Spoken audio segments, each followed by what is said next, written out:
ಡಯಾಬಿಟಿಸಿಗೆ ಮಾತ್ರೆ ಶುರು ಮಾಡಿಬಿಡಿ ಅಂದರೆ ಡಾಕ್ಟರ್ ಸರಿ ಇಲ್ಲ ಅಂತ. ಬ್ಲಡ್ ಶುಗರ್ ಅಂತ ಹೇಳಿದ್ರೆ ಬರೀ ಶುಗರ್ ಜಾಸ್ತಿ ಆಗೋದು ಅಷ್ಟೇ ಅಲ್ಲ, ಶುಗರ್ ಇಲ್ದವರಿಗೆ ವಯಸ್ಸು ಜಲ್ದಿ ಆಗುತ್ತೆ, ಜಲ್ದಿ ಕೂದಲು ಉದುರುತ್ತೆ, ಮತ್ತೆ ಬಿಳಿ ಕೂದಲು ಜಲ್ದಿ ಆಗ್ತಾ ಹೋಗುತ್ತೆ, ಒಬ್ಬ ಮನುಷ್ಯನಿಗೆ ಮಸಲ್ ವೀಕ್ ಆಗ್ತಾ ಹೋಗುತ್ತೆ. ಸಕ್ಕರೆ ಬದಲಿಗೆ ಬೆಲ್ಲವನ್ನ ಬಳಸಿದ್ರೆ ಡಯಾಬಿಟಿಸ್ ಕಂಟ್ರೋಲಿಗೆ ಬರುತ್ತೆ ಸರ್? ಬೆಲ್ಲ ಆಗಿರ್ಬೋದು, ಸಕ್ಕರೆ ಆಗಿರ್ಬೋದು, ಅಥವಾ ಸಿಹಿ ಪದಾರ್ಥಗಳು ಯಾವುದೇ ಆಗಿರ್ಬೋದು, ಇದೆಲ್ಲವೂ ಕೂಡ ಒಂದೇ. ಈ ಥರ ಸ್ವೀಟ್ಸ್ನ ತಿನ್ಬೋದು, ತಿನ್ನಬೇಡಿ ಅಂತ ನಾನು ಹೇಳಲ್ಲ, ತಿನ್ನಬೇಡಿ ಅಂತ ಹೇಳಿದ್ರೆ ತಪ್ಪಾಗುತ್ತೆ. ಯಾರು ಯಾವ ವ್ಯಕ್ತಿ ಡಯಾಬಿಟಿಸ್ ಇರಲಿ ಡಯಾಬಿಟಿಸ್ ಇಲ್ಲದೆ ಇರಲಿ ದಿನನಿತ್ಯ ಬೆಟ್ಟದ ನೆಲ್ಲಿಕಾಯಿನ ಸೇವನೆ ಮಾಡ್ತಾ ಬರ್ತಾನೆ, ಆ ಸ್ವೀಟ್ ತುಳಸಿ ಎಲೆ ಭಾರೀ ಸಿಹಿ ಅದು, ಆದರೆ 0 ಕ್ಯಾಲರಿ. ಡಯಾಬಿಟಿಸಿಗೆ ಟ್ರೀಟ್ಮೆಂಟ್ ಶುರು ಮಾಡಿಬಿಟ್ಟ ಅವನು, ನನಗೆ ಹಾಕಿಬಿಟ್ಟ, ನನ್ನ ಲೈಫ್ ಲಾಂಗ್ ನನ್ನನ್ನು ಡಯಾಬಿಟಿಕ್ ಪೇಷಂಟ್ ಮಾಡಿ ಹಾಕಿಬಿಟ್ಟ ಅಂತ ಹೇಳಿದ್ರೆ ತಪ್ಪಾಗುತ್ತೆ. ಮಸಲ್ ತುಂಬ ಇಂಪಾರ್ಟೆಂಟ್ ಡಯಾಬಿಟಿಸ್ನಲ್ಲಿ. ಈಗ ಡಯಾಬಿಟಿಸ್ ಬಂದಾದ್ಮೇಲೆ ನಾನು ಮಸಲ್ಸ್ ಬೆಳೆಸ್ಕೊಂತೀನಿ, ತಪ್ಪು. ಈ ಹಾಗಲಕಾಯಿಂದ ಹಿಂದೆ ಬಿದ್ದುಬಿಟ್ಟಿದಾರಲ್ಲ ಜನ, ಈ ಹಾಗಲಕಾಯಿ ಅಲ್ದೇ ಇವೆಲ್ಲ ಬೇರೆ ತರಕಾರಿಗಳು. ಫಸ್ಟು ಊಟ ಆದ್ಮೇಲೆ ಮಲಗಬಾರ್ದು, ಊಟ ಆದ್ಮೇಲೆ ಮಲಗಿದ್ರೆ ಆಮದೋಷ ಜಾಸ್ತಿ ಆಗುತ್ತೆ ಅಂತ ಆಯುರ್ವೇದ ಹೇಳುತ್ತೆ. ಬರೀ ಆಯುರ್ವೇದ ಔಷಧಿ ಅಷ್ಟೇ ಅಲ್ಲ, ಆಯುರ್ವೇದ ಔಷಧಿ ಜೊತೆಗೆ ನಮ್ಮ ಜೀವನ ಶೈಲಿ ಚೆನ್ನಾಗಿ ಇಟ್ಕೊಂಡಿರ್ಬೇಕು. ಎಲ್ಲೋ ಒಬ್ಬ ಡಾಕ್ಟರ್ ಹೇಳ್ತೀನಿ, ನೀವೆಲ್ಲ ಆಯುರ್ವೇದ ನಂಬೇಡ್ರಿ ಅಂತ ಹೇಳ್ತಾರೆ, ಇನ್ನು ಯಾರೋ ಆಯುರ್ವೇದ ಡಾಕ್ಟರ್ ಬರ್ತಾರೆ, ನೀವು ಇಂಗ್ಲೀಷ್ ಮೆಡಿಸಿನ್ ನಂಬೇಡ್ರಿ ಅಂತ ಹೇಳ್ತಾರೆ. ಇದೆಲ್ಲ ಬೇಡ. ಅಹಂಕಾರಗಳ ಮಧ್ಯದಲ್ಲಿ ಪೇಷಂಟಿಗೆ ಸಮಸ್ಯೆ ಮಾಡೋದು ಬೇಡ. ಎಷ್ಟೋ ಜನ ನಾನು ಹೇಳ್ತಾರೆ, ನಾನು ತುಂಬ ಚೆನ್ನಾಗಿ ಡಯಟ್ ಕಂಟ್ರೋಲ್ ಮಾಡ್ತೀನಿ ಸರ್, ಮಾತ್ರೆ ಕರೆಕ್ಟಾಗಿ ತೊಗೊತಿದ್ದೀನಿ, ಆದರೂ ನಾನು ಶುಗರ್ ಕಂಟ್ರೋಲ್ ಆಗಿಲ್ಲ ಅಂತ ಹೇಳಿ, ಆದರೆ ನೈಟ್ ಡ್ಯೂಟಿ ಮಾಡ್ತಿರ್ತಾರೆ. ಆಯುರ್ವೇದನ ತಗೊಳ್ತಾ ಹೋದಂಗೂ ಅವರಿಗೆ ಡಯಾಬಿಟಿಕ್ ಕಾಂಪ್ಲಿಕೇಶನ್ಸ್ ಆಗೋದು ಕಡಿಮೆ ಆಗ್ತಾ ಬರುತ್ತೆ, ಇನ್ಫ್ಲಮೇಷನ್ ರೇಟ್ ಕಡಿಮೆ ಆಗ್ತಾ ಬರುತ್ತೆ, ಅವರ ಆರೋಗ್ಯ ಇನ್ನೂ ಸುಧಾರಿಸ್ತಾ ಬರುತ್ತೆ.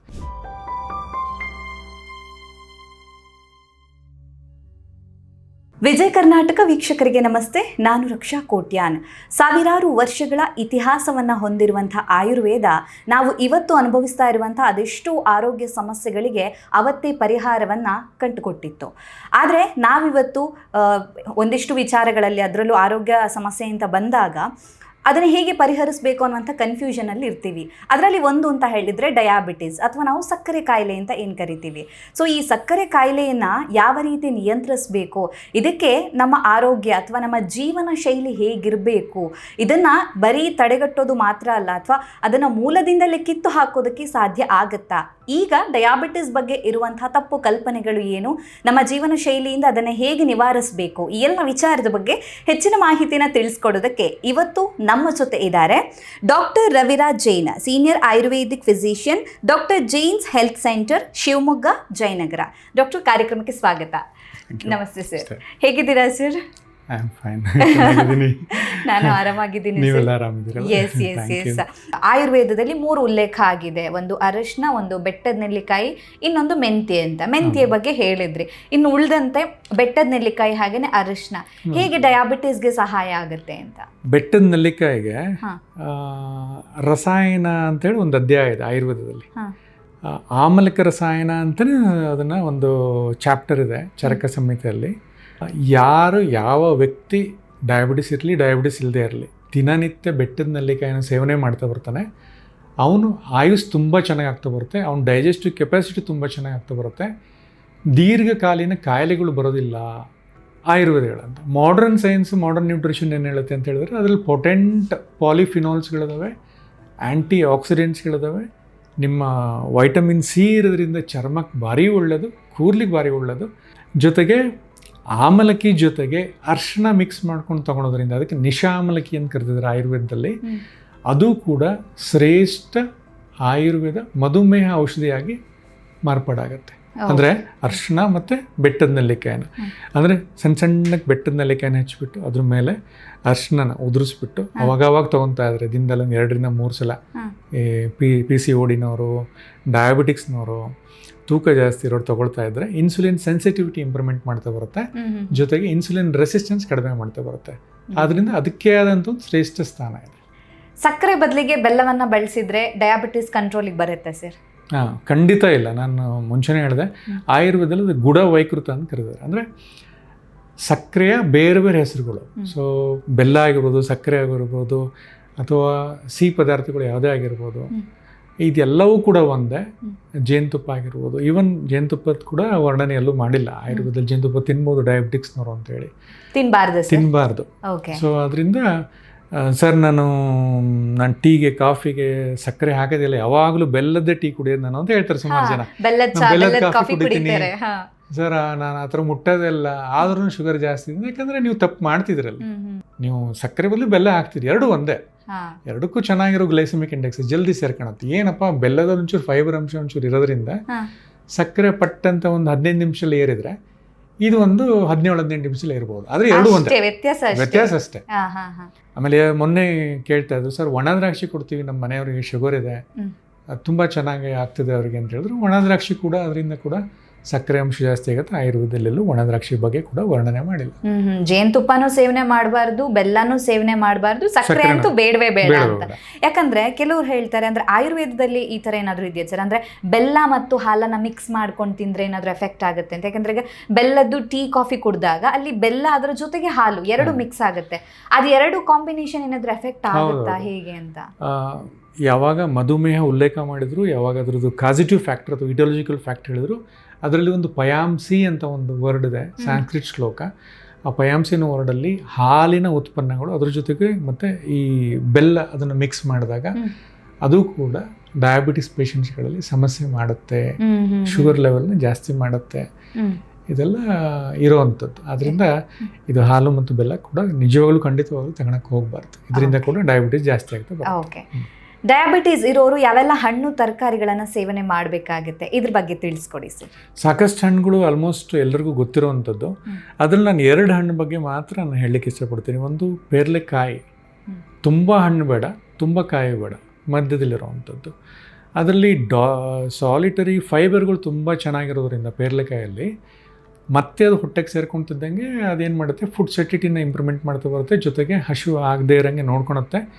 ಗ್ಲೂಕೋಸ್ ಕೂಡ ರಕ್ತಕ್ಕೆ ನಿಧಾನಕ್ಕೆ ಸೇರಿಸ್ತಾ ಹೋಗುತ್ತೆ. ಅದರಿಂದ ಪೇರ್ಲೆ ಹಣ್ಣು ತುಂಬ ಒಳ್ಳೆಯದು. ಜೊತೆಗೆ ಇದು ನೇರಳೆ ಹಣ್ಣು, ಜಾಮೂನ್ ಅಥವಾ ನೇರಳೆ ಹಣ್ಣು ಅಂತ ಹೇಳೋದು, ಅದರಲ್ಲಿ ಈಗ ಜಾಸ್ತಿ ಸಿಗ್ತಾ ಇರುವಂತ ಒಂದು ಹಣ್ಣು. ಇದೇ ವರ್ಷದಲ್ಲಪ್ಪ ಸಿಕ್ಕಾಪಟ್ಟೆ ಜಾಮೂನ್ ಬಂದಿದೆ. ನಾವು ಹೋದ ವರ್ಷ ಎಲ್ಲ ನೋಡಿರಲಿಲ್ಲ, ಈ ವರ್ಷ ಅಂತೂ ಸಿಕ್ಕಾಪಟ್ಟೆ ಜಾಮೂನ್ ಬಂದಿದೆ. ಅದರಲ್ಲೂ ಕೂಡ ಎಲಾಜಿಸಿಕ್ ಆ್ಯಸಿಡ್ ಅಂತ ಒಂದಿದೆ. ಸೊ ಇದು ಕೂಡ ಮತ್ತು ಅದರಲ್ಲಿರೋವಂಥ ಒಂದು ಆ್ಯಂಥೋಸಯನಿನ್ಸ್ ಅಂತ ಕರಿತೀವಿ.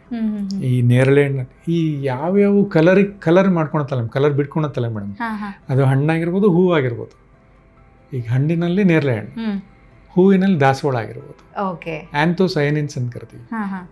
ಇವು ಪೊಟೆಂಟ್ ಆ್ಯಂಟಿ ಆಕ್ಸಿಡೆಂಟ್ ಥರ ಕೆಲಸ ಮಾಡುತ್ತೆ. ನೇರಳೆ ಹಣ್ಣಲ್ಲೂ ಇದೆ, ಇದು ದಾಸವಾಳದಲ್ಲಿ, ಕೆಂಪು ದಾಸವಾಳದಲ್ಲೂ ಇದೆ. ಈ ಆ್ಯಂಥೋಸಯನಿನ್ಸ್ಗಳು ಯಾಕೆ ಬೇಕು ನಮಗೆ ಅಂತ ಹೇಳಿದ್ರೆ, ಇದು ಪೊಟೆಂಟ್ ಆ್ಯಂಟಿ ಆಕ್ಸಿಡೆಂಟ್ಸ್. ನಾನು ಆಗಲೇ ಹೇಳಿದೆ, ಬ್ಲಡ್ ಶುಗರ್ ಅಂತ ಹೇಳಿದ್ರೆ ಬರೀ ಶುಗರ್ ಜಾಸ್ತಿ ಆಗೋದು ಅಷ್ಟೇ ಅಲ್ಲ, ಶುಗರ್ ಜಾಸ್ತಿ ಆಗೋದ್ರ ಜೊತೆಗೆ ಆಕ್ಸಿಡೇಟಿವ್ ಸ್ಟ್ರೆಸ್ ಜಾಸ್ತಿ ಆಗ್ತಾ ಬರುತ್ತೆ. ಅಂದರೆ ಗ್ಲೈಕೋಷನ್ ಪ್ರೋಸೆಸ್ಸಿಂದ ಇನ್ಫ್ಲಮೇಷನ್ ಪ್ರೋಸೆಸ್ ಜಾಸ್ತಿ ಆಗ್ತಾ ಬರುತ್ತೆ. ಆಕ್ಸಿಡೇಟಿವ್ ಸ್ಟ್ರೆಸ್ ಅಂದರೆ ಫ್ರೀ ರ್ಯಾಡಿಕಲ್ಸ್ ರಿಲೀಸ್ ಆಗ್ತಾ ಹೋಗುತ್ತೆ ನಮ್ಮ ಬಾಡಿಯಲ್ಲಿ. ಶುಗರ್ ಇಲ್ಲದವರಿಗೆ ವಯಸ್ಸು ಜಲ್ದಿ ಆಗುತ್ತೆ, ಜಲ್ದಿ ಕೂದಲು ಉದುರುತ್ತೆ, ಮತ್ತು ಬಿಳಿ ಕೂದಲು ಜಲ್ದಿ ಆಗ್ತಾ ಹೋಗುತ್ತೆ, ಒಬ್ಬ ಮನುಷ್ಯನಿಗೆ ಮಸಲ್ ವೀಕ್ ಆಗ್ತಾ ಹೋಗುತ್ತೆ, ಇದೆಲ್ಲ ಆಗ್ತಾ ಹೋಗುತ್ತೆ.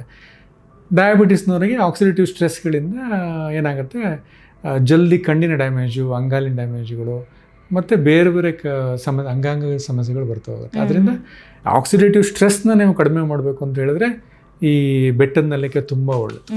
ಜೊತೆಗೆ ಆ್ಯಂಥೋಸಯನಿನ್ಸ್ ರಿಚ್ ಜಾಮೂನು, ನೇರಳೆ ಹಣ್ಣು ಪ್ಲಸ್ ದಾಸವಾಳದ ಹೂವು, ಇವೆಲ್ಲ ದಾಸವಾಳದ ಹೆಂಗೆ ಯೂಸ್ ಮಾಡ್ಬೋದು ಅದೇ ಒಂದು ಡೌಟ್ ಬರುತ್ತೆ, ಹೇಗೆ ಯೂಸ್ ಮಾಡೋದು ದಾಸವಾಳದ ಹೂವನ್ನ ಅಂತ. ಫ್ರೆಶ್ ಹೂವನ್ನ ಒಂದ್ಸಲ ತೊಳೆದ್ಬಿಟ್ಟು ಒಂದೇ ಒಂದು ಹೂವನ್ನ ಅದು ಪೆಟಲ್ಸ್ ಎಲ್ಲ ಬಿಡಿಸ್ಬಿಟ್ಟು ಮಧ್ಯದೆಲ್ಲ ತೆಗೆದು ಬಿಡ್ಬೇಕು ಮೇಡಮ್. ಅದು ಮಧ್ಯದೆಲ್ಲ ಹಾಕಕ್ಕೆ ಹೋಗಬಾರ್ದು, ಸ್ಟೆಮೆನ್ಸ್ ಎಲ್ಲ ಅದನ್ನು ಹಾಕಕ್ಕೆ ಹೋಗಬಾರ್ದು. ಮೇನ್ ಫ್ಲವರ್ಸಿನ ಪೆಟಲ್ಸ್ ಏನಿದೆ 200 ml ನೀರಲ್ಲಿ ಅದನ್ನು ಹಾಕಿಬಿಟ್ಟು ಅಷ್ಟು ಆ ಎಸಳುಗಳಷ್ಟೇ ಎಸಳುಗಳನ್ನ ಹಾಕಿ ಚೆನ್ನಾಗಿ ಕುದಿಸ್ಬೇಕು ಮೇಡಮ್. ಒಂದು 200 ml ಇರೋದು 100 ml ತನಕ ಕುದಿಸಿ ಅದನ್ನು ಕುಡಿಯೋದ್ರಿಂದ ಕೂಡ, ಅಂದ್ರೆ ಅದನ್ನ ಸೋಸ್ಬಿಟ್ಟು ಆ ಬರೀ ನೀರಲ್ಲಿ ಕುಡಿಬೇಕು. ದಿನ ಬೆಳಗ್ಗೆ ಖಾಲಿ ಹೋಟೆಲ್ ತಗೊಂಡು ಭಾರಿ ಅನುಕೂಲ ಮಾಡುತ್ತೆ. ಬರೀ ಕೆಂಪು ದಾಸವಾಳ ಅಷ್ಟೇನಾ ಸರ್? ಕೆಂಪು ದಾಸವಾಳ, ಬೇರೆ ಎಲ್ಲ ದಾಸವಾಳದಲ್ಲೂ ಇದೆ. ಆ್ಯಂಥೋಸಯನಿನ್ಸ್ ರಿಚ್ ಇರುವಂತದ್ದು ಕೆಂಪು ದಾಸವಾಳ, ಕಲರ್ಡ್ ದಾಸವಾಳ. ಯಾವುದೇ ಕಲರ್ ದಾಸವಾಳ ತುಂಬಾ ಒಳ್ಳೇದು ಹೇಳ್ತಾರೆ ಕೆಲವರು, ಬಟ್ ಕಲರ್ಡ್ ದಾಸವಾಳಗಳಲ್ಲಿ ಯಾವುದೇ ಕಲರ್ ನಾ ಹೇಳಿದ್ನಲ್ಲ, ಕಲರ್ಡ್ ದಾಸವಾಳಗಳಲ್ಲಿ ಆ್ಯಂಥೋಸಯನಿನ್ ಜಾಸ್ತಿ ಇರೋದ್ರಿಂದ ಅದು ಅನುಕೂಲ ಮಾಡ್ಕೊಳ್ಳಿ. ಓಕೆ, ಹಣ್ಣುಗಳಲ್ಲಿ ನೀವು ಹೇಳ್ದಂಗೆ ಪೇರಳೆ, ಅದ್ರ ಜೊತೆಗೆ ನೇರಳೆ, ಹೂವಲ್ಲಿ ಮಸ್ಕ್ ಮೇಲೂ ತಗೋಬಹುದು. ಅದರಲ್ಲೂ ಮಯೋ ಐನೋಸಿಟೋಲ್ ಇರುತ್ತೆ. ನಾನು ಜಾಸ್ತಿ ರಿಕಮೆಂಡ್ ಮಾಡ್ಲಿಕ್ಕೆ ಹೋಗಲ್ಲ. ಬೇರೆ ಬೇರೆ ಹಣ್ಣುಗಳಿದಾವೆ, ಇವು 2 ಹಣ್ಣು ಬಿಟ್ಟರೆ ಮಾತ್ರ ಬಿಡಕ್ಕೆ ಹೋಗ್ಬೇಡಿ. ಈ ಡ್ರ್ಯಾಗನ್ ಫ್ರೂಟ್ ಎಲ್ಲ ತಿನ್ರಿ ಅಂತ, ಯಾಕಂದ್ರೆ ಡಯಟರಿ ಫೈಬರ್ ಇರುತ್ತೆ.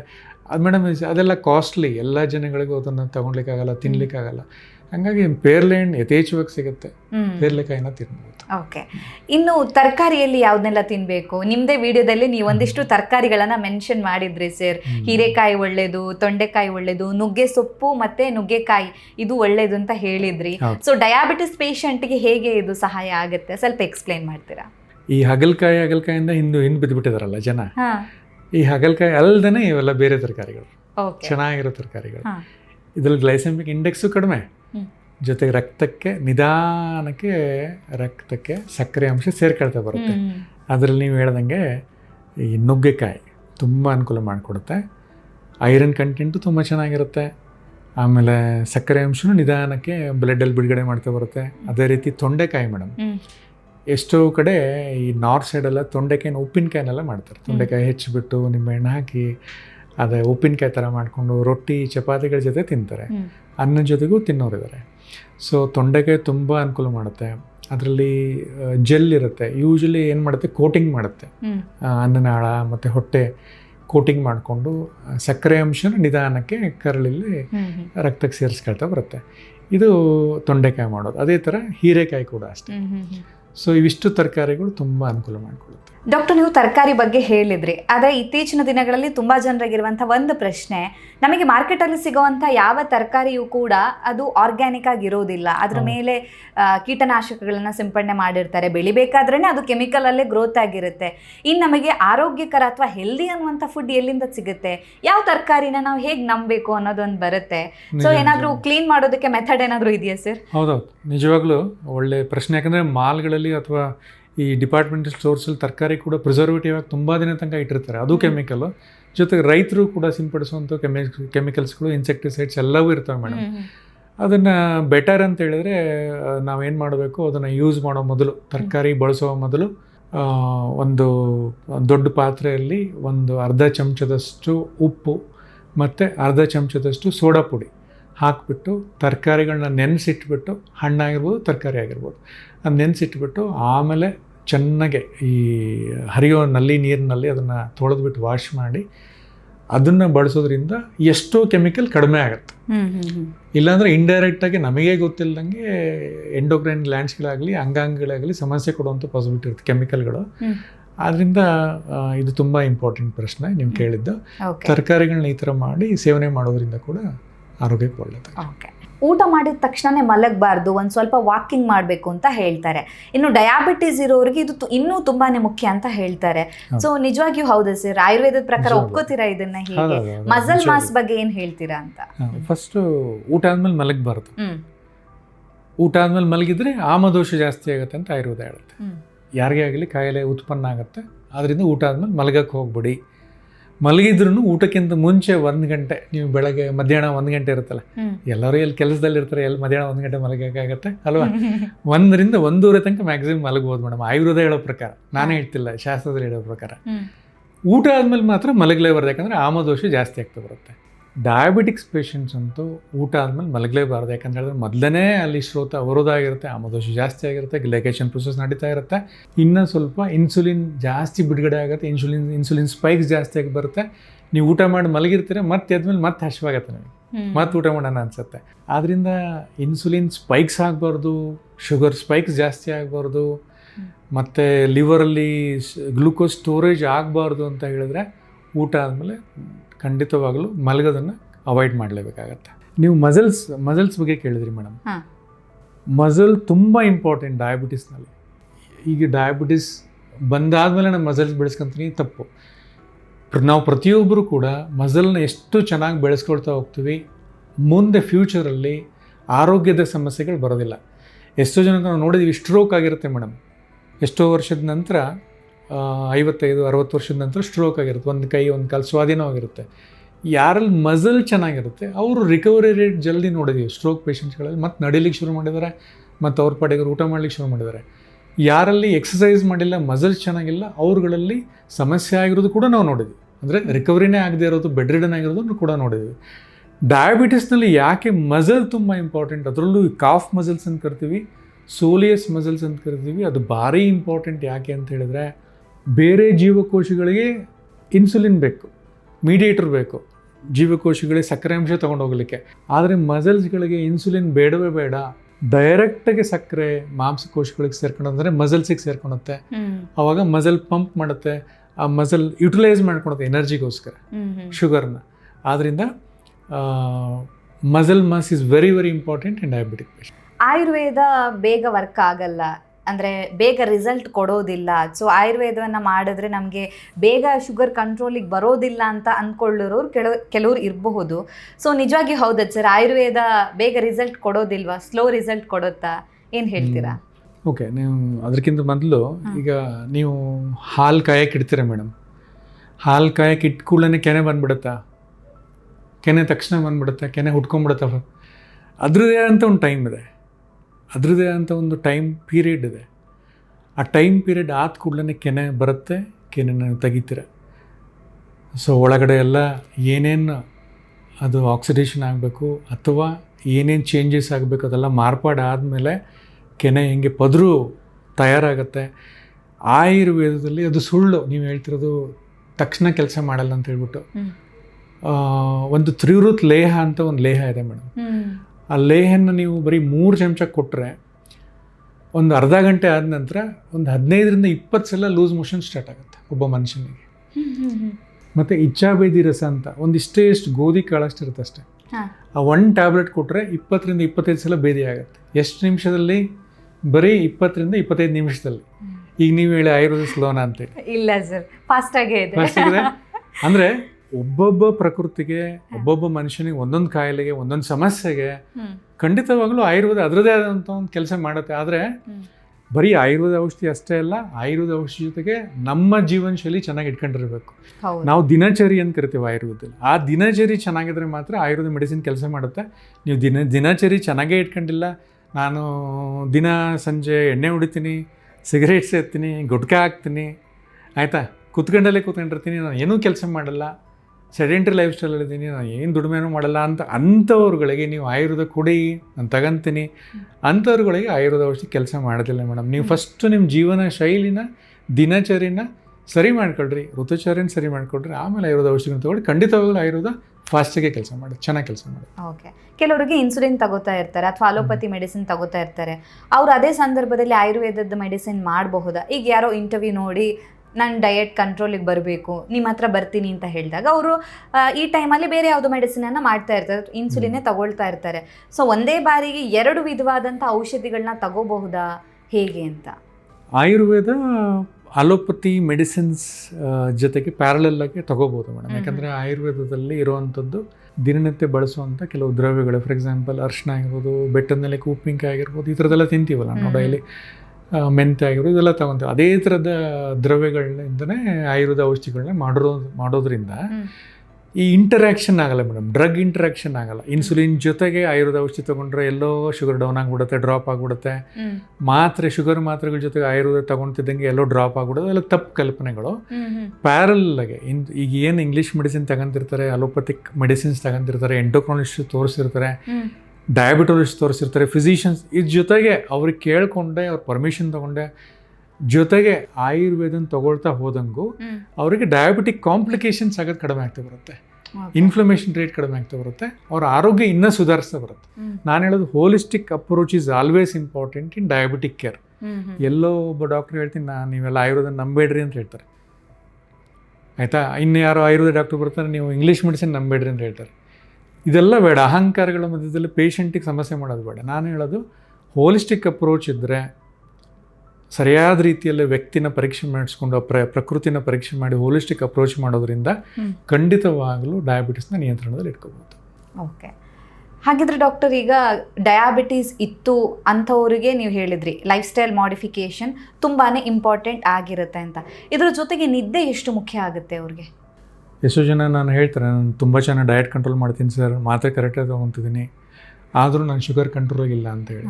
ಆದರೆ ನೈಟ್ ಡ್ಯೂಟಿ ಮಾಡ್ತಿರ್ತಾರೆ ಅವರು, ರಾತ್ರಿ ನಿದ್ದೆನೇ ಮಾಡಲ್ಲ. ನಿದ್ದೆ ಇಲ್ಲ ಅಂದರೆ ಕಾರ್ಟಿಸೋಲ್ ಹಾರ್ಮೋನ್ ಜಾಸ್ತಿ ಆಗ್ತಾ ಬರುತ್ತೆ.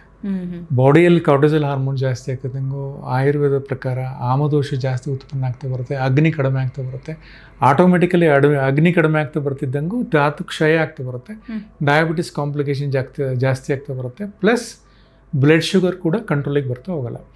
ಆದ್ದರಿಂದ ನಿದ್ದೆ ಒಬ್ಬ ಮನುಷ್ಯನಿಗೆ 8 ತಾಸು ನಿದ್ದೆ ಬೇಕೇ ಬೇಕು. ಅದು ಮಾಡಿದ್ರೇ ಶುಗರ್ ಚೆನ್ನಾಗಿ ಕಂಟ್ರೋಲಿಗೆ ಬರ್ತಾ ಹೋಗುತ್ತೆ. ಡಯಾಬಿಟಿಸ್ ಇರೋರು ಉಪವಾಸ ಮಾಡ್ಬೋದಾ ಸರ್? ಟೈಪ್ 1 ಡಯಾಬಿಟಿಸ್ ಅಂತ ಕರೆದ್ನಲ್ಲ, ಆ ಟೈಪ್ 1 ಡಯಾಬಿಟಿಸ್ ಇನ್ಸುಲಿನ್ ಡಿಪೆಂಡೆಂಟ್. ನೀವು ಹೇಳಿದ್ರಲ್ಲ ಆಗಲೇ, ಇನ್ಸುಲಿನ್ ತಗೊಂಡೇ ಅವರು ಜೀವನ ಮಾಡುವಂಥದ್ದು. ಇನ್ಸುಲಿನ್ ಇಲ್ಲ, ಟೈಪ್ 1 ಡಯಾಬಿಟಿಸ್, ಇನ್ಸುಲಿನ್ ಇಲ್ಲ ಅಂದರೆ ಜೀವನನೇ ಇಲ್ಲ. ಇನ್ಸುಲಿನ್ ತಗೊಳ್ಳೋವಂಥ ವ್ಯಕ್ತಿಗಳು ಟೈಪ್ 1 ಡಯಾಬಿಟಿಸ್ನವರು ಉಪವಾಸ ಮಾಡಬಾರ್ದು. ಟೈಪ್ 2 ಡಯಾಬಿಟಿಸ್ನಲ್ಲಿ ಔಷಧಿಗಳು ತಗೊತಿರೋವಂಥ ವ್ಯಕ್ತಿಗಳು ವಾರಕ್ಕೆ 1 ದಿನ ಫಾಸ್ಟಿಂಗ್ ಮಾಡೋದ್ರಿಂದ ತುಂಬ ಬೆನಿಫಿಟ್ಸ್ ಇದೆ ಅವರಿಗೆ.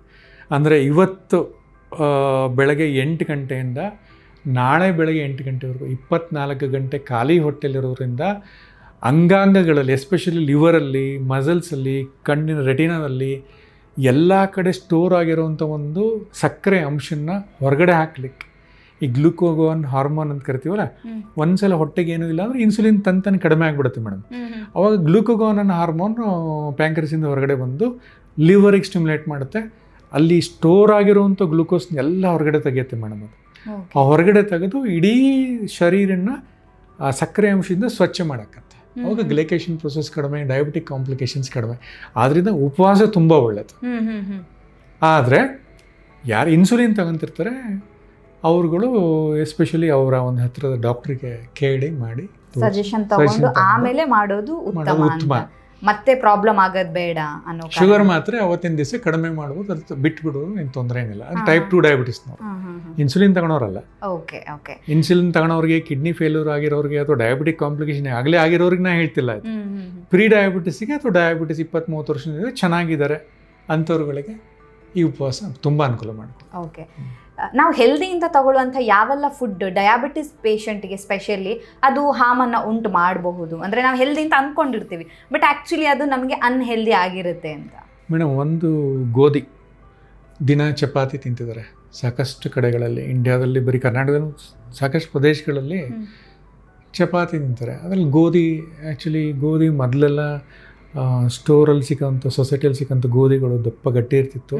ಅದನ್ನ ಎಷ್ಟು ಪುಡಿ ಮಾಡಕ್ ಹೋದ್ರು ನೈಸ್ ಆಗ್ತಿರ್ಲಿಲ್ಲ. ಈಗ ನೋಡಿ ಜರಡಿ ಹಿಡೀರಿ, ಗೋಧಿ ದೋಸೆ, ರೊಟ್ಟಿ ಎಲ್ಲ ಮಾಡ್ತಾ ಇದ್ರು. ಈಗ ಜರಡಿ ಹಿಡಿದ್ರೆ ನಿಮಗೆ ಚರಟನೇ ಬರಲ್ಲ, ಫುಲ್ ತೆಳ್ಳು ಫೈನ್ ಪೌಡರೇ ಬರುತ್ತೆ. ಅಂದರೆ ಜರಡಿ ಹಿಡಿದಾಗ ಯಾವುದೇ ಥರದ್ದು ಒಂದು ಚರಟ ಉಳಿತಿಲ್ಲ ಈಗಿನ ಗೋಧಿಗಳಲ್ಲಿ. ಯಾಕಂದರೆ ಹೈಬ್ರಿಡ್ ಗೋಧಿಗಳು ಬರ್ತಿರೋ ಅಂಥದ್ದು. ಸೊ ಹಂಗಾಗಿ ಈ ಥರದ ಗೋಧಿ ಬಳಸಿ ನಾನು ಸೇಫಾಗಿ ತಗೊಂತಿದ್ದೀನಿ ಅಂತ ಅನ್ನೋರಿಗೆ ಇದು ಯಾವಾಗಲೂ ಡೇಂಜರ್. ಶುಗರ್ ಇರೋರು ಕಾಮನ್ ಆಗಿ ಚಪಾತಿನೇ ಜಾಸ್ತಿ ಬಳಸ್ತಾರೆ. ರಾತ್ರಿ ಅನ್ನ ಬಿಟ್ಬಿಟ್ಟು ಬರೀ ಚಪಾತಿ ತಿಂತಿದ್ದೀನಿ ಅಂತ ಅಂಥವ್ರುಗಳು ಸ್ವಲ್ಪ ಯೋಚನೆ ಮಾಡಿ ಹುಷಾರಾಗಿ, ಅದೇನೋ ಹೇಳಿದ್ನಲ್ಲ, ಬೇರೆ ಬೇರೆ ಸಜ್ಜೆ ಆಗಿರ್ಬೋದು, ಬಾರ್ಲಿ ಆಗಿರ್ಬೋದು, ಇಲ್ಲ ನಿಧಾನಕ್ಕೆ ಇಂಟ್ರೊಡ್ಯೂಸ್ ಮಾಡ್ಬೋದು. ಒಬ್ಬ ವ್ಯಕ್ತಿಗತ ಡಯಟ್ನ ತೊಗೊಳೋದು ಒಳ್ಳೆಯದು. ಮೆಂಟೋರ್ನ ಯಾವಾಗಲೂ ಕಾಂಟ್ಯಾಕ್ಟ್ ಮಾಡೋದು ಒಳ್ಳೆಯದು. ಡಯಾಬಿಟಿಕ್ ಮೆಂಟೋರ್ ಆಗಿರ್ಬೋದು, ಡಯಾಬಿಟಿಲಿಸ್ಟ್ ಆಗಿರ್ಬೋದು, ನ್ಯೂಟ್ರಿಷನಿಸ್ಟ್ ಆಗಿರ್ಬೋದು, ಇವ್ರನ್ನ ಕಂಡುಬಿಟ್ಟು ಅವ್ರಿಗೆ ಏನು ಡಯಟ್ ಸೂಟಬಲ್ ಆಗೋದು ಅದನ್ನು ಬಳಸೋರಿಗೆ ಅದಕ್ಕೆ ಅರ್ಥ ಇದೆ. ಓಕೆ, ಡಯಾಬಿಟಿಸ್ ಬಗ್ಗೆ ತಪ್ಪು ಕಲ್ಪನೆಗಳು, ಮಿತ್ಸ್ ಏನಾದರೂ ಇದೆಯಾ ಸರ್? ನಮಗೆ ಗೊತ್ತಿರೋ ಹಾಗೆ ನಿಮ್ಮ ಹತ್ರ ಬರುವಾಗ ಪೇಷಂಟ್ಗಳು ಮಾತಾಡೋ ರೀತಿಯಲ್ಲಿ ನಿಮ್ಗೆ ಅನ್ಸುತ್ತಾ ಈ ಥರ ತಪ್ಪು ಕಲ್ಪನೆಗಳಿದ್ದಾವೆ, ಈಗಲೂ ಜನ ನಂಬಿರೋದು ಆ್ಯಕ್ಚುಲಿ ತಪ್ಪು, ಯಾವುದು ಸತ್ಯ ಅನ್ನೋದು ಅವ್ರಿಗೆ ಅರಿವಾಗಬೇಕು ಅನ್ನೋ ಥರದ್ದು ಏನಾದರೂ ಇದೆಯಾ? ನಿಮ್ಮ ಕಡೆಯಿಂದ ಏನಾದರೂ ತಿಳಿಸ್ಬೇಕು? ಬಹುಶಃ ಬೇಜಾರಾಗೋ ಪಾಸಿಬಿಲಿಟಿ ಇರುತ್ತೆ ಇದನ್ನು ಹೇಳಿದ್ರೆ.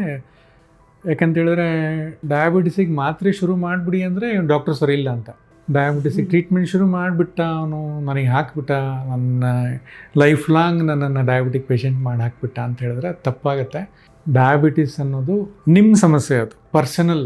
Always find A solution for your self. ನಿಮಗೆ ನೀವು ಸೊಲ್ಯೂಷನ್ ಕಂಡುಹಿಡಿಯೋದು ಭಾರಿ ಇಂಪಾರ್ಟೆಂಟ್ ಆಗಿರುತ್ತೆ. ಆದ್ದರಿಂದ ಡಯಾಬಿಟಿಸ್ ಬಂದರೆ ಉದಾಸೀನ ಮಾಡೋದು ಬೇಡ, ಅದಕ್ಕೆ ಸರಿಯಾದ ರೀತಿಯಲ್ಲಿ ಟ್ರೀಟ್ಮೆಂಟ್ ತೊಗೊಳೋದು ತುಂಬ ಇಂಪಾರ್ಟೆಂಟ್ ಆಗಿರುತ್ತೆ. ಡಾಕ್ಟರ್, ಕೊನೆಯದಾಗಿ ನಿಮ್ಮ ಕಡೆಯಿಂದ ಏನಾದರೂ ಸಜೆಷನ್ ಇದೆಯಾ? ನೀವು ಲೈಫ್ ಸ್ಟೈಲ್ ಬಗ್ಗೆ ಹೇಳಿದ್ರಿ, ಲೈಫ್ ಸ್ಟೈಲ್ ಮಾಡಿಫಿಕೇಶನ್ ತುಂಬಾ ಇಂಪಾರ್ಟೆಂಟ್ ಆಗಿರುತ್ತೆ ಅಂತ. ಆಹಾರದ ವಿಚಾರದಲ್ಲಿ ಒಂದು ಡೌಟ್ ಇದ್ದೇ ಇರುತ್ತೆ. ಅನ್ನ ಎಷ್ಟು ತಿನ್ನಬೇಕು, ಚಪಾತಿ ಎಷ್ಟು ತಿನ್ನಬೇಕು, ರಾಗಿ ಎಷ್ಟು ತಿನ್ನಬೇಕು, ಜೋಳ ಎಷ್ಟು ತಿನ್ನಬೇಕು, ಇದರ ಪ್ರಮಾಣ ಎಷ್ಟು ಇರಬೇಕು? ಅಥವಾ ಇನ್ನು ಕೆಲವ್ರಿಗೊಂದು ಡೌಟ್ ಏನಿರುತ್ತೆ ಅಂದರೆ ಅವರು ಇಷ್ಟ ತನಕ ಸ್ವೀಟ್ ತಿನ್ನೋದೇ ಇಲ್ಲ. ಯಾವುದೋ ಒಂದು ರಿಲೇಟಿವ್ಸ್ ಮನೆಗೆ ಹೋಗಿರ್ತಾರೆ, ಅವತ್ತು ಎಲ್ಲರೂ ಪಾಯಸ ತಿಂತಾ ಇರ್ತಾರೆ ಅಥವಾ ಏನೋ ಒಂದು ಸ್ವೀಟ್ ತಿಂತಾ ಇರ್ತಾರೆ, ಇವತ್ತು ಒಂದು ದಿನ ತಿಂದ್ಬಿಡೋಣ, ಏನಾಗುತ್ತೆ ನೋಡೋಣ ಅನ್ನೋ ಥರದ ಒಂದು ಆಸೆನೂ ಇರುತ್ತೆ ಅವರಿಗೆ. ಈ ಥರ ಸ್ವೀಟ್ಸ್ನ ತಿನ್ಬೋದು, ತಿನ್ನಬೇಡಿ ಅಂತ ನಾನು ಹೇಳಲ್ಲ. ತಿನ್ನಬೇಡಿ ಅಂತ ಹೇಳಿದ್ರೆ ತಪ್ಪಾಗುತ್ತೆ. ಅಂದರೆ ತುಂಬ ಸ್ವೀಟ್ ಇರಬಾರ್ದು, ತುಂಬ ಸಿಹಿ ಇರಬಾರ್ದು. ನಾ ಹೇಳಿದ್ನಲ್ಲ, ಫಸ್ಟ್ ನಿಮ್ಮಲ್ಲಿ ಪ್ಲೇಟ್ನಲ್ಲಿ ಕೋಸಂಬರಿ ಅಥವಾ ಪಲ್ಯಗಳಿದ್ರೆ ಫಸ್ಟ್ ಅದನ್ನು ತಗೊಳ್ಳಿ, ಸೇವನೆ ಮಾಡಿ. ಸೆಕೆಂಡ್, ಪ್ರೋಟೀನ್ ಅಂಶ ಬೇಳೆಕಾಳುಗಳ ಆ ಥರದ್ದು ಏನಾದರೂ ಇದ್ದರೆ ಅದನ್ನು ಸೇವನೆ ಮಾಡಿ. ಆಮೇಲೆ ಏನಾದರೂ ರೊಟ್ಟಿ ಚಪಾತಿಗಳಿದ್ರೆ ಆ ಥರದ್ದು ಸೇವನೆ ಮಾಡಿದ ನಂತರ ಲಾಸ್ಟಿಗೆ ನೀವು ಸಿಹಿ ಬಳಸೋದ್ರಿಂದ ಪೋಷನ್ ಕಂಟ್ರೋಲ್ ಮೇಡಮ್ ಅಷ್ಟೇ ಇದು. ಸ್ವಲ್ಪ ಪೋಷನ್ ಜಾಸ್ತಿ ಬೇಡ. ಒಂದು ಒಂದು ಒಂದು ಒಂದು ಬಟ್ಲು ಬದಲಿಗೆ ಒಂದು 6ರಿಂದ 7 ಚಮಚ, ಎಸ್ಪೆಷಲಿ ಹೆಸರು ಬೇಳೆ ಪಾಯಸ ತುಂಬ ಅನುಕೂಲ ಮಾಡಿಕೊಡುತ್ತೆ. ಅಂದರೆ ಅನುಕೂಲ ಅಂತ ಹೇಳಿದ್ರೆ ಸಕ್ಕರೆ ಅಂಶ ಕಡಿಮೆ ಇರುತ್ತೆ, ಇರೋದ್ರಲ್ಲಿ ಸ್ವಲ್ಪ ಉತ್ತಮ ಅನ್ನೋದು ಹೆಸರು ಬೇಳೆ ಪಾಯಸ. ಯಾಕಂದ್ರೆ ನಾರಿನ ಅಂಶ ಇರುತ್ತೆ, ಪ್ರೋಟೀನ್ ಚೆನ್ನಾಗಿರುತ್ತೆ. ಬೆಲ್ಲ ಹಾಕಿ ಮಾಡಿರುವಂಥ ಹೆಸರು ಬೇಳೆ ಪಾಯಸದಲ್ಲಿ ಸ್ವಲ್ಪ ಸಕ್ಕರೆನೂ ಕೂಡ ನಿಧಾನಕ್ಕೆ ಎಳಿತಾ ಹೋಗುತ್ತೆ, ಇದಕ್ಕೆ ರಕ್ತಕ್ಕೆ ಜಲ್ದಿ ಸೇರ್ಕೊಳೋದಿಲ್ಲ. ಅದರದ್ದು ಹೆಸರು ಬೇಳೆ ಪಾಯಸನ ಊಟದ ನಂತರ ಬೇಕಾದ್ರೆ ತಗೋಬಹುದು. ಈ ಥರ ಸ್ವೀಟ್ಸ್ನ ತಿನ್ನೋರೇ ತುಂಬ ಬೇಕೇ ಬೇಕು ಸ್ವೀಟ್ಸ್ ಅನ್ನೋರು, ಅಥವಾ ನ್ಯಾಚುರಲ್ ಸ್ವೀಟ್ನರ್ಸ್ಗಳಿಗೆ ಹೋಗೋದು. ಆರ್ಟಿಫಿಷಿಯಲ್ ಸ್ವೀಟ್ನರ್ ಬಗ್ಗೆ ನಾನು ಎಲ್ಲೂ ಹೇಳೋದು ಇಲ್ಲ, ನಾನು ಸಜೆಸ್ಟು ಮಾಡಲ್ಲ. ನ್ಯಾಚುರಲ್ ಸ್ವೀಟ್ನರ್ ಅಂತ ಹೇಳಿದ್ರೆ ಒಂದು ಸ್ಟೀವಿಯಾ ಅಂತ ಬರುತ್ತೆ ಮೇಡಮ್. ಅದು ಆ ಸ್ಟೀವಿಯಾ ಅಮೇರಿಕಾ ಸೈಡಲ್ಲಿ ಬೆಳೆಯುವಂಥದ್ದು, ಬ್ರೆಜಿಲ್ ಸೈಡಲ್ಲಿ ಬೆಳೆಯುವಂಥದ್ದು. ಅದು ಸೇಮ್ ತುಳಸಿ ಥರ ಇರುತ್ತೆ, ಸ್ವೀಟ್ ತುಳಸಿ ಅಂತಲೇ ಕರೀತಾರೆ ಮೇಡಮ್ ಅದಕ್ಕೆ. ಆ ಸ್ವೀಟ್ ತುಳಸಿ ಎಲೆ ಭಾರೀ ಸಿಹಿ, ಅದು ಆದರೆ 0 ಕ್ಯಾಲರಿ. ಅದನ್ನೀಗ ನಿಮಗೆ ಮಾರ್ಕೆಟಲ್ಲೆಲ್ಲ ಸಿಗುತ್ತೆ, ಆನ್ಲೈನಲ್ಲೆಲ್ಲ ಸಿಗುತ್ತೆ ಸ್ಟೀವಿಯಾ ಅಂತ ಹೇಳ್ಬಿಟ್ಟು. ಅದನ್ನು ನೀವು ಟೀಗೆ, ಕಾಫಿಗೆ ಅಥವಾ ಸ್ವೀಟ್ಸ್ಗಳಿಗೆ ನೀವು ಅದ್ರಲ್ಲಿ ಗುಲಾಬ್ ಜಾಮೂನ್ ಮಾಡೋಕ್ಕಾಗಲ್ಲ. ಯಾಕಂತ ಹೇಳಿದ್ರೆ ಅದರಲ್ಲಿ ಏನು ಹೇಳ್ತಾರೆ ಅದಕ್ಕೆ, ಸಕ್ಕರೆ, ಏನು ಸಕ್ಕರೆದಲ್ಲಿ ಪಾಕ ಆಗುತ್ತಲ್ಲ, ಆ ಪಾಕ ಆಗುವಂಥ ಒಂದು ಅಂಶ ಇರೋದಿಲ್ಲ. ಏನಾದರೂ ಮೇಲ್ಗಡೆ ಉದುರಿಸ್ಕೋಬೋದು. ಫಾರ್ ಎಕ್ಸಾಂಪಲ್ ಈ ರವೆ ಉಂಡೆ ಎಲ್ಲ ಮಾಡ್ತಾರಲ್ಲ, ಅದನ್ನ ತೆಗೆದ್ಬಿಟ್ಟು ಕೊಬ್ಬರಿ ಮೇಲೆ ಬೇಕಾದ್ರೆ ಹಾಕಿ ಸ್ಟೀವಿಯಾ ಹಾಕಿ ಪುಡಿ, ಸಕ್ಕರೆ ಪುಡಿ ಸಿಗುತ್ತೆ, ಸ್ಟೀವಿಯಾ ಸಕ್ಕರೆ ಪುಡಿ, ಅದನ್ನು ಹಾಕ್ಕೊಂಡು ಸ್ವೀಟ್ ಮಾಡ್ಬೋದು. ಅಥವಾ ಸ್ವೀಟ್ ಮಾಡಲೇಬೇಕು ಅಂದ್ರೆ ಸ್ವೀಟ್ ರೆಡಿ ಆದಮೇಲೆ ಅದ್ರ ಮೇಲೆ ಸ್ಟೀವಿಯಾನ ಉದುರಿಸ್ಕೋಬೋದು. ಕಾಫಿ ಟೀಗೂ ಕೂಡ ಸ್ಟೀವಿಯನ್ ಮಿನಿಮಲ್ ಆಗಿ ಬಳಸ್ಕೊಂಡು ಬರ್ಬೋದು. ಇದನ್ನು ಬಳಸ್ಕೊಂಡ್ಬಂದ್ರೆ ಕೂಡ ಸಕ್ಕರೆ ಅಂಶ ಜಾಸ್ತಿ ಆಗಲ್ಲ ರಕ್ತದಲ್ಲಿ. ಸ್ಟೀವಿಯನ್ ಆಲ್ಟರ್ನೇಟ್ ಆಗಿ ಬಳಸ್ಬೋದು. ಆಲೂಗಡ್ಡೆ ತಿನ್ನಬಾರ್ದು ಸರ್? ಆಲೂಗಡ್ಡೆ ಸ್ಟಾರ್ಚ್ ಇರೋದ್ರಿಂದ ಅದರಲ್ಲೂ ಸಕ್ಕರೆ ಅಂಶ ಇದ್ದೇ ಇರುತ್ತೆ. ಆದಷ್ಟು ಕಡಿಮೆ ತಿಂದರೆ ಒಳ್ಳೆಯದು. ಪೋಷನ್ ಕಂಟ್ರೋಲ್, ಅದನ್ನೇ ಹೇಳಿದ್ರೆ ಪೋಷನ್ ಕಂಟ್ರೋಲ್. ಓಕೆ, ಅಂದ್ರೆ ಭೂಮಿ ಒಳಗಡೆ ಬೆಳೆಯುವಂಥದ್ದು, ನೆಲದಲ್ಲಿ ಬೆಳೆದಿರುವಂಥದ್ದು ಎಲ್ಲದು, ಬೀಟ್ರೂಟು, ಆಲೂಗಡ್ಡೆ, ಕ್ಯಾರೆಟು, ಮೂಲಂಗಿ, ಇವೆಲ್ಲ ಸಕ್ಕರೆ ಅಂಶ ಇರುತ್ತೆ ಅಂತ ಹೇಳಿ ತಿನ್ಬೋದು. ಪೋಷನ್ ಕಂಟ್ರೋಲ್ ಕಡಿಮೆ ಅಲ್ಲ. ಓಕೆ ಡಾಕ್ಟರ್, ಕೊನೆಯದಾಗಿ ಏನಾದರೂ ಹೇಳಕ್ಕೆ ಇಷ್ಟಪಡ್ತೀರಾ ಆಡಿಯನ್ಸ್? ಒಂದು ನೆಗ್ಲಿಜೆನ್ಸಿ ಮೇಡಮ್, ನಾನು ನೋಡ್ತಿದ್ದೀನಿ ನನ್ನ ಪೇಷಂಟ್ಸ್ಗಳಲ್ಲಿ, ಈ ಚಪ್ಪಲಿ ತಗೋಬೇಕಾದ್ರೆ ಕಾಲಿಗೆ ಗಾಯ ಮಾಡ್ಕೊತಾರೆ. ಆ ಚಪ್ಪಲಿ ಗಾಯನೇ ಗ್ಯಾಂಗ್ರೀನ್ ಆಗಿರುವಂಥ ನಾನೊಂದು ಪೇಷಂಟ್, ನಾನು 25 ವರ್ಷ ಪ್ರಾಕ್ಟೀಸಲ್ಲಿ ಒಂದು ಪೇಷಂಟಿಗೆ ಡಯಾಬಿಟಿಕ್ ಪೇಷಂಟ್, ಚಪ್ಪಲಿಯಿಂದ ಆಗಿರೋಂಥ ಗಾಯ. ಅದಕ್ಕೆ ಚಪ್ಪಲಿ ತಗೊಳಕ್ಕೆ ಹೋಗ್ಬೇಕಾದ್ರೆ ನೀವು ಯಾವ ಟೈಮಲ್ಲಿ ತಗೊಂತೀರಾ? ಬೆಳಗ್ಗೆ ತಗೊಂತೀರಾ, ಸಂಜೆ ತಗೊಂತೀರಾ? ನಿಮ್ಗೇನಾದ್ರು ಅಂದಾಜಿದೆಯಾ? ಫ್ರೀ ಆಗಿ ಆಫೀಸ್ ಬಿಡೋ ಅಷ್ಟೊತ್ತಿಗೆ ಹೋಗ್ತೀವಿ. ಅದು ಆ್ಯಕ್ಚುಲಿ ಸೈಂಟಿಫಿಕಲಿ ರೀಸನ್ ಇದೆ ಮೇಡಮ್. ಸಂಜೆನೇ ತಗೋಬೇಕು. ಯಾಕಂತ ಹೇಳಿದ್ರೆ ಸಾಯಂಕಾಲ ಯೂಶ್ವಲಿ ಏನಾಗುತ್ತೆ, ಕಾಲು ಸ್ವಲ್ಪ ಮೈಲ್ಡಾಗಿ ಎಡಿಮೆ ಕಾಣಿಸ್ಕೊಂಡಿರುತ್ತೆ. ಮಾಮೂಲಿ ಸೈಜ್ಗಿಂತನೂ ಸಾಯಂಕಾಲ ಟೈಮ್ ಸ್ವಲ್ಪ ಕಾಲು ನಾರ್ಮಲ್ ಸೈಜ್ಗಿಂತ ಸ್ವಲ್ಪ ಜಾಸ್ತಿ ಊತ ಇರುತ್ತೆ. ಯಾಕಂದರೆ ದಿನನಿತ್ಯದ ಆ್ಯಕ್ಟಿವಿಟಿ ಅದನ್ನೆಲ್ಲ ಮುಗಿಸ್ಕೊಂಬಂದಮೇಲೆ ಕಾಲು ಸ್ವಲ್ಪ ಊದ್ಕೊಂಡಿರೋದ್ರಿಂದ ಯೂಶ್ವಲಿ ನೀವು ಚಪ್ಪಲಿ ತಗೊಳಕ್ಕೆ ಹೋಗಬೇಕು ಅಂದರೆ ಡಯಾಬಿಟಿಕ್ ಪೇಷಂಟ್ಸ್, ಎಸ್ಪೆಷಲಿ ಡಯಾಬಿಟಿಕ್ ಅಲ್ಲ, ಯಾರಿಗೆ ಗೊತ್ತಿಲ್ಲ ಅವರು ಕೂಡ ಚಪ್ಪಲಿ ತೊಗೊಳೋರ ವಿಚಾರದಲ್ಲಿ ನೀವು ಸೆಲೆಕ್ಷನ್ ಮಾಡಬೇಕು ವಿಚಾರದಲ್ಲಿ ತೊಗೊಳಕ್ಕೆ ಹೋದರೆ ನಂಬರ್ ಕರೆಕ್ಟಾಗಿರಬೇಕು ನಿಮ್ಮದು ಅಂತ ಹೇಳಿದ್ರೆ ಸಂಜೆ ಟೈಮ್ ನೀವು ಯೂಶ್ವಲಿ 4ರಿಂದ 6 ಗಂಟೆ ಟೈಮಲ್ಲಿ ಚಪ್ಪಲಿ ತೊಗೊಳೋದ್ರಿಂದ ಅದು ಕರೆಕ್ಟಾಗಿ ನಿಮಗೆ ಮ್ಯಾಚ್ ಆಗುತ್ತೆ. ಮತ್ತು ನೀವು ಅಕಸ್ಮಾತ್ ಬೆಳಗ್ಗೆ ತೊಗೊಂಡ್ರೆ ರಾತ್ರಿ ಅದೇ ಚಪ್ಪಲಿ ಸಂಜೆ ಇಂಜುರಿ ಮಾಡಿ ಬೆರಳಿಗೆ ಅದು ಗಾಯ ಮಾಡಿ ಡಯಾಬಿಟಿಕ್ಕಲ್ಲಿ ಗ್ಯಾಂಗ್ರೀನ್ ಮಾಡಿ ಬೆರಳು ಕಟ್ ಮಾಡೋಂಥ ಪಾಸಿಬಿಲಿಟಿ ಇರುತ್ತೆ. ಅದಕ್ಕಿಂತ ಇದು ತುಂಬ ನೆಗ್ಲಿಜೆನ್ಸಿ ಆಗಿರೋಂಥ ಒಂದು ಅಂಶ. ಅದಕ್ಕೆ ನಾನು ಇದು ಚಪ್ಪಲಿ ಬಗ್ಗೆ ಹೇಳಿದೆ. ತುಂಬ ಜನ ಇದ್ರ ಬಗ್ಗೆ ಆ್ಯಕ್ಚುಲಿ ಕೇರ್ ಮಾಡೋದಿಲ್ಲ, ಅಂದರೆ ತುಂಬ ನೆಗ್ಲಿಜಿಬಲ್. ಮುಖ ಚೆನ್ನಾಗಿ ಇಟ್ಕೊತಾರೆ ಮೇಡಮ್, ಮುಖ ಚೆನ್ನಾಗಿ ಇಟ್ಕೊಂಡ್ರೆ ಕಾಲಿನ ಪಾದ ಮಾತ್ರ ಭಾರಿ ಗಲೀಜು ಇಟ್ಕೊಂಡಿರ್ತಾರೆ, ಪಾದಗಳಿಗೆ ಕೇರೇ ಮಾಡಲ್ಲ. ಆ್ಯಕ್ಚುಲಿ ಮುಖದ ಜೊತೆಗೆ ಸೆಲ್ಫಿ ತೊಗೊಂತಾರೆ, ನಂಗೆ ಕಾಲಿನ ಸೆಲ್ಫಿ ತೊಗೋಬೇಕಾಗುತ್ತೆ.